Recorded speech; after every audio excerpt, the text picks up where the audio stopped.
अस्सलामुअलैकुम। आज जो टॉपिक मैं आप सबके साथ डिस्कस करने जा रही हूँ वो है बिहेवियर प्रॉब्लम्स इन चिल्ड्रन। क्योंकि ये टॉपिक बहुत ज़्यादा वसी है तो इसलिए इस टॉपिक को मैंने 3 पार्ट्स में डिवाइड किया है। आज मैं आप लोग को पार्ट 1 डिस्कस करूँगी आप लोग के साथ, जिसमें तकरीबन इंट्रोडक्शन ही इंक्लूड है। जैसा कि ये टॉपिक है बिहेवियर प्रॉब्लम्स इन चिल्ड्रन, तो सबसे पहले मैं आप लोग को बताती चलूँगी कि एक नॉर्मल जो बच्चा होता है वो कैसे होता है। ठीक है, सबसे पहले मैं आप लोग को बताती चलूँ कि जो नॉर्मल बच्चे होते हैं वो खुश, सेहतमंद और हर जगह आराम से एडजस्ट हो जाते हैं। ठीक है, और किसी भी बच्चे की एडजस्टमेंट के पीछे क्या राज है, मतलब हम कहते हैं कि यार ये बच्चा नॉर्मल है, ये बच्चा नॉर्मल नहीं है। ठीक है, ये बच्चा सोसाइटी में एडजस्ट कर रहा है, ये बच्चा सोसाइटी में एडजस्ट नहीं कर पा रहा, इसके पीछे क्या रीज़न्स होती हैं वो मैं आप लोग को बताऊंगी। जो नॉर्मल बच्चे होते हैं, जो सोसाइटी में अपने इन्वायरमेंट के साथ एडजस्ट हो जाते हैं, जो ऐसे बच्चे होते हैं, उनकी रीज़न्स ये होती हैं कि उनके पेरेंट्स, उनके जो इन्वायरमेंट है, उनका जो सोशल सपोर्ट है, जो भी है वो उनको मतलब जो उनकी बेसिक्स नीड्स हैं वो उनको फुली प्रोवाइड कर रहे हैं। कैसे कि मतलब वो जो बच्चे होते हैं, जो नॉर्मल होते हैं, वो इमोशनल, फिज़िकल, साइकोलॉजिकल नीड्स उनकी फुल बाय फुल पूरी हो रही होती हैं, जिसकी वजह से वो फिज़िकल, इमोशनल, साइकोलॉजिकल नीड्स मिलने की वजह से ऐसे बच्चे नॉर्मल होते हैं और ईज़िली सोसाइटी में एडजस्ट कर सकते हैं। Behaviour problem. The question here arises what is a behaviour problem in children. ठीक है, हम कैसे कह सकते हैं कि इस बच्चे को बिहेवियर प्रॉब्लम है। ठीक है, जैसे कि डिफिनेशन में है कि it is defined as when children can not adjust to a complex environment around them.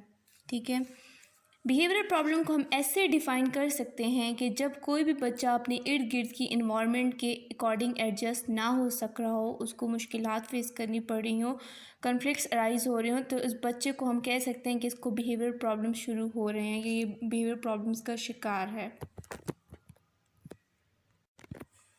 अब हमारे पास आ जाता है प्रिवेलेंस ऑफ बिहेवियर डिसऑर्डर या prevalence of behaviour problems in children. ठीक है, प्रिवेलेंस का मीनिंग है फैलाव, किस हद तक बिहेवियर प्रॉब्लम्स का फैलाव है। ठीक है, overall 1.2 to 3% children suffers from behaviour problems और डिसऑर्डर्स। ओवरऑल 1.2 से 3% जो बच्चे हैं वो क्या हैं, शिकार होते हैं बिहेवियर प्रॉब्लम्स का। ठीक है, 10% आर स्कूल एज चिल्ड्रन। ठीक है, जो स्कूल एज चिल्ड्रन हैं वो 10% जो है तो वो बच्चे भी शिकार होते हैं बिहेवियरल प्रॉब्लम्स का। 80% हैव फीचर्स इनटू एडोलसेंस। ठीक है, इसके बाद आ जाता है हमारे पास कि boys have 4 times more risk than girls. जो लड़के होते हैं उनमें 4% ज़्यादा, मतलब 4 times ज़्यादा रिस्क पाए जाते हैं गर्ल्स से, बिहेवियर प्रॉब्लम्स उनको ज़्यादा होते हैं। ठीक है, इसके अलावा कहते हैं कि अर्बन चिल्ड्रन कौन से होते हैं, जो शहरी बच्चे होते हैं, are more prone as compare to rural children, देहाती बच्चे। ठीक है, कि जो शहरी बच्चे होते हैं उनमें ज़्यादातर बिहेवियर प्रॉब्लम्स पाए जाते हैं एज़ कम्पेयर टू जो देहात के बच्चे होते हैं।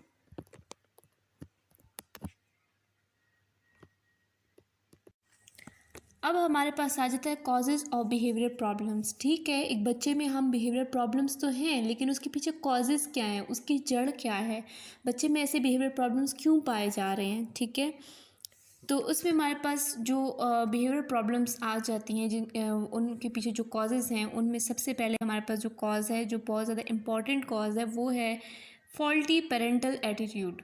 ठीक है, इसमें जैसे कि हम सबको पता है कि पेरेंटिंग स्टाइल्स हमारे पास 4 किस्म की होती हैं, जिसमें हमारे पास अथॉरिटेरियन आ जाते हैं, अथॉरिटेटिव आ जाते हैं, परमिसिव आ जाते हैं, अनइन्वॉल्व आ जाते हैं। ठीक है, इसमें अथॉरिटेरियन कौन से होते हैं, सिंपल वर्ड्स में जो बहुत ज़्यादा स्ट्रिक्ट होते हैं।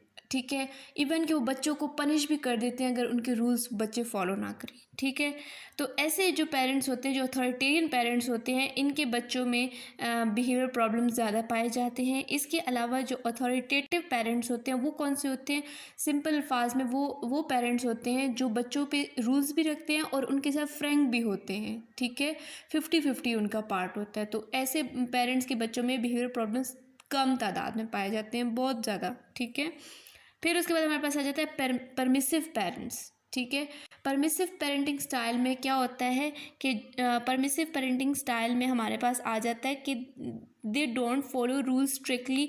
ठीक है, मतलब कि इसमें हमारे पास ये आ जाता है कि मतलब वो इतने ज़्यादा बच्चों पे स्ट्रिक्टली रूल्स फॉलो नहीं करवाते। ठीक है, और मतलब इस किस्म के जो पेरेंट्स होते हैं, जो परमिसिव पेरेंट्स होते हैं, इनके जो बच्चे, इनमें पीक लेवल के बिहेवियर प्रॉब्लम्स पाए जाते हैं। ठीक है, ओबेसिटी और इस तरीके के भी शिकार बच्चे हो जाते हैं और बिहेवियर प्रॉब्लम्स तो बहुत ज़्यादा पाए जाते हैं।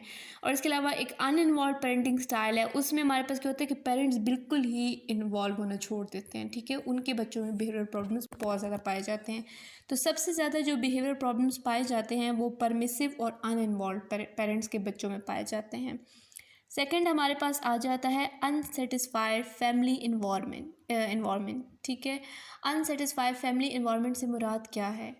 जो बच्चे बचपन से ये देखते आते हैं कि उनके पेरेंट्स आपस में झगड़ रहे हैं या उनके सराउंडिंग्स में लड़ाई झगड़े हो रहे हैं, उनके घर में मतलब उनकी मदर और उनके अपनी अम्मी और उनकी मदर इन लॉ जो है उनके बीच में झगड़े फसाद हो रहे हैं, मार पीट हो रही है। तो ऐसे बच्चे क्या होते हैं, मतलब उनका इन्वायरमेंट सेटिस्फाइड तो नहीं होता ना। ठीक है, वो अनसेटिस्फाइड इन्वायरमेंट हो गया। ठीक है, फादर और मदर के बीच में कन्फ्लिक्ट्स हर वक्त चलते रहते हैं, हर वक्त नाराज़गियाँ चलती रहती हैं, सेपरेशन की बातें चलती रहती हैं। तो ऐसे के जो बच्चे होते हैं, जो ऐसे पेरेंट्स के बच्चे होते हैं, उनमें बिहेवियर प्रॉब्लम्स की तादाद बहुत ज़्यादा पाई जाती है। मतलब बहुत ज़्यादा ऐसे बच्चे इफ़ेक्ट होते हैं बिहेवियर प्रॉब्लम्स के लिए।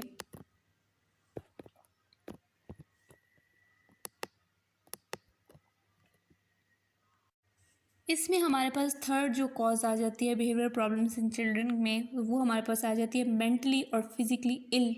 ठीक है, जो बच्चे पैदाइशी मेंटली या फिज़िकली इल होते हैं, वो बच्चे भी मतलब अगर उनकी ट्रीटमेंट हो रही है, वो ट्रीटमेंट के बाद थोड़ा बहुत ठीक हो रहे हैं, तो उनमें भी बिहेवियर प्रॉब्लम्स बहुत ज़्यादा पाई जाती हैं। ठीक है, इसके अलावा जो हमारे पास नेक्स्ट आता है कॉज, वो है इन्फ्लुएंस ऑफ सोशल रिलेशनशिप्स। ठीक है, मतलब जो हमारी सोशल रिलेशनशिप्स हैं, उसका जो इन्फ्लुएंस है, उससे जो बच्चे मुतासिर होते हैं, इधर वो पॉजिटिव या नेगेटिव, उससे भी बहुत ज़्यादा फैलाव हो रहा है बिहेवियर प्रॉब्लम्स इन चिल्ड्रन में, बच्चों की बिहेवियर प्रॉब्लम्स में।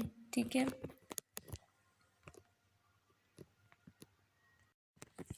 इसके बाद हमारे पास आ जाता है इन्फ्लुएंस ऑफ मास मीडिया। ठीक है, इन्फ्लुएंस ऑफ मास मीडिया, इसमें हमारे पास हमारी मीडिया आ जाती है, हमारे नेट, हमारा टीवी, हमारे सारे जो मीडिया से रिलेटेड चीज़ें हैं वो सारी इसमें इंक्लूड हो जाती हैं। ठीक है, अच्छा, इसका जो जो हमारे मीडिया का इन्फ्लुएंस है बच्चों पे, वो बहुत ज़्यादा नेगेटिव की साइड पे जाता है। ठीक है, हर वक्त स्ट्रेस दिखाना, हर वक्त लोगों को गलत चीज़ें दिखाना। ठीक है, इससे बहुत सारे बच्चों में बिहेवियर प्रॉब्लम्स स्टार्ट हो जाते हैं, बिहेवियर प्रॉब्लम्स जनरेट हो जाते हैं बहुत सारे बच्चों में। तो ये एक मेन कॉज भी है कि इन्फ्लुएंस ऑफ हमारा जो मीडिया है, उसकी वजह से बिहेवियर प्रॉब्लम्स का फैलाव ज़्यादा हो रहा है। इसके अलावा हमारे पास आ जाता है last point, influence of social change. ठीक है, जो सोशल चेंज है, जैसे जैसे सोशली चेंजेस आती हैं, उसका इन्फ्लुएंस जो बच्चों पे पड़ता है, उससे भी बिहेवियर प्रॉब्लम्स का फैलाव बहुत ज़्यादा होता है। वो भी एक कॉज है बिहेवियर प्रॉब्लम के पीछे।